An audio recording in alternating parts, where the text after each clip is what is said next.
केशवराव भोसले नाट्यगृहाच्या पुनर्बांधणीसाठी आज खासदार शाहू छत्रपती यांनी सर्वपक्षीय बैठक बोलावली होती। या बैठकीमध्ये माजी खासदार संभाजीराजे आक्रमक झाल्याचं दिसलं। त्यांनी पालकमंत्री हसन मुश्रीफ यांच्याकडे हातवारे करत या पुनर्बांधणीमध्ये घोळ झाला तर सर्वात आधी मी तुमच्या अंगावर येईन अशा शब्दात दम भरला। या कामात कोणताही गैरप्रकार झाला तर यासाठी मी तुम्हाला जबाबदार धरणार असं संभाजीराजे यांनी हसन मुश्रीफ यांना दरडावलं।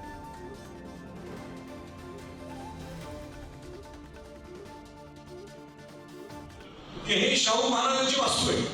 शाहू महाराजांनी आपल्यासाठी, कोल्हापूरकरांसाठी, महाराष्ट्रासाठी, पूर्ण परदेशात फिरायला गेले, मोजमस्तीसाठी गेले नाही। शाहू महाराज आपला कोल्हापूर आणि महाराष्ट्र कसं घडवू शकतो आपण याचा अभ्यास करण्यासाठी गेले। मुश्रीफ साहेब, आपण पालकमंत्री आहात, मी महाराजांना असं करू शकत नाही, आपल्याकडे मी बोट करू शकतो। आपण पालकमंत्री आहात, उद्या जर काय गडबड टेंडरिंग मध्ये कमिशन काय झालं तर मी पहिले तुमच्या काय सांगितलं